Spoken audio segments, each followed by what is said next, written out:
ముందుకెళ్ళాలంటే భర్త అవసరం. అట్లానే రాష్ట్రం ముందుకెళ్ళాలంటే నాయకత్వం అవసరం, నాయకుడు అవసరం. అది చంద్రబాబు నాయుడు గారు. ఆయన ఎప్పుడు ప్రజల కోసమే బ్రతికే మనిషి, కుటుంబం కోసం మాత్రం కాదు. నేను ఒకప్పుడు చాలా గొడవ చేసేదాన్ని. నిజం గెలవాలి అనే ప్రోగ్రాం మొదలుపెట్టేటప్పుడు ఒక ఆదివారం 2 గంటలు కూడా ఇవ్వరు. ఆయన ఎప్పుడు నేను ఇబ్బంది పెట్టను. ఎందుకంటే నాకు తెలుసు ఆయన ప్రజలకి సేవ చెయ్యాలని, అది చాలా ముఖ్యం మన దేశానికని. ఆయన అనుకునేదే అది. ఒక స్త్రీగా నేను ఎప్పుడు ఆయన ఇబ్బంది పెట్టేదాన్ని కాదు. ఎస్, ఆయన పని చేయటం ఇష్టం, చెయ్యని. అది ఎవరికి? ప్రజలకి. అదేంటి, మంచి పని చేస్తున్నారు ఆయన, చెడు కాదు కదా. అట్లానే నేను ఊరుకునేదాన్ని. ఆయన ఏది ఇబ్బంది పెట్టలేదు. ఆ 2 గంటలు అడిగినా కూడా దానికి ఒక పెద్ద యుద్ధం జరిగేది ఇంట్లో. నేనే ముందల పోట్లాడేదాన్ని. నేను మీలాగానే ఒక స్త్రీ కదా, కొన్ని గంటలు గడపాలని ఉంటుంది హస్బెండ్తో, మొగుడుతో.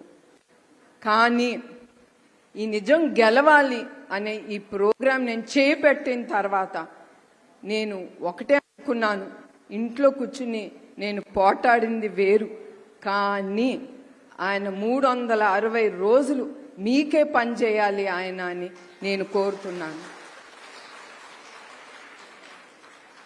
అట్లానే మళ్ళీ చెప్తున్నాను, స్త్రీయే కాదు ప్రతి ఒక్కళ్ళని ఆయన మనసులో పెట్టుకుని ఆయన ముందుకెళ్తారు.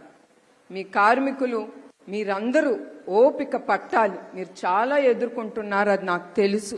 మీరే కాదు, ప్రతి వర్గంలో ప్రతి ఒక్కళ్ళు, తెలుగుదేశం అనే కాదు ప్రజలు అందరూ ఇబ్బందులు పడుతున్నారు. కానీ చివరికి ఈ వైసీపీ ప్రభుత్వం డబ్బు చేసుకోవటమే వాళ్ళకి ఈ 5 ఏళ్ళు ఇక్కడ మనం వాళ్ళకి ఇచ్చినట్టుంది ఈ ప్రభుత్వం. టీడీపీ, జనసేన, బీజేపీ కూటమి ఈ ప్రభుత్వం తప్పకుండా ప్రతి వర్గానికి వాళ్ళు మంచి పథకాలు తీసుకొస్తారు. ప్రతి కార్మికుడికి ఇళ్ళు మరియు మెరుగైన జీవితం, ఆరోగ్యం, పిల్లలకి విద్య అందిస్తారు తప్పకుండా ఈ కూటమి. తర్వాత అంతేకాకుండా మహిళ కోసం టీడీపీ, జనసేన, బీజేపీ కూటమి కొన్ని ప్రత్యేక హామీలు కూడా వాళ్ళు ఇచ్చారు. దాంట్లో వచ్చింది ఈ సూపర్ 6. అది మీకు తెలుసు అనుకుంటున్నాను. ప్రతి ఒక్క మహిళ మనం కష్టపడి ఇది ప్రతి ఒక్క ఇంటింటికి, గడప గడపకి మనం ఇది తీసుకెళ్ళాలి.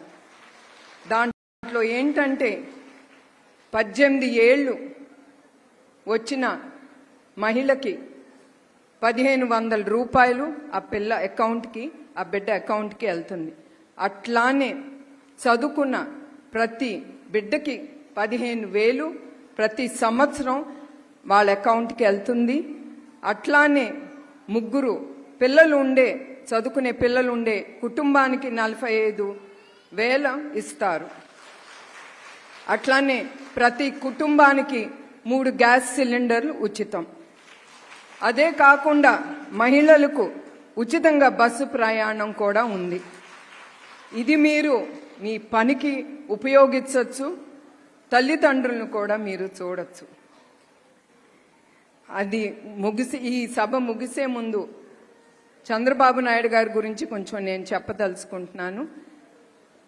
అది మీరు చూస్తూనే ఉన్నారు. 5 ఏళ్ల క్రితం ఆయన ఎట్లా పరిపాలించేవారు, ఇప్పుడు ఈ ప్రభుత్వం ఎట్లా పరిపాలిస్తుందో. అప్పుడు మనం చాలా గర్వపడే వాళ్ళం, మనం ఆంధ్రప్రదేశ్ నుంచి ఉన్నామని. ఇప్పుడు ఏమని చెప్పుకుని మనం గర్వంగా ఉండొచ్చండి? ఈ వైసీపీ ప్రభుత్వంతో చెప్పుకోవటానికి ఏమీ లేదు. తలవంపు మన తల దించుకోవటానికే ఉంది ఈ ప్రభుత్వం. గంజాయి, శాండ్ మాఫియా, మీ భూములన్నీ తీసేసుకోవటం, ఇల్లిసిట్ లిక్కర్, కల్తీ మద్యం, ఇవన్నీ తీసుకొచ్చి మన ఏమి అనుకోవాలో ఈ ప్రభుత్వం గురించి నాకైతే తెలియదు.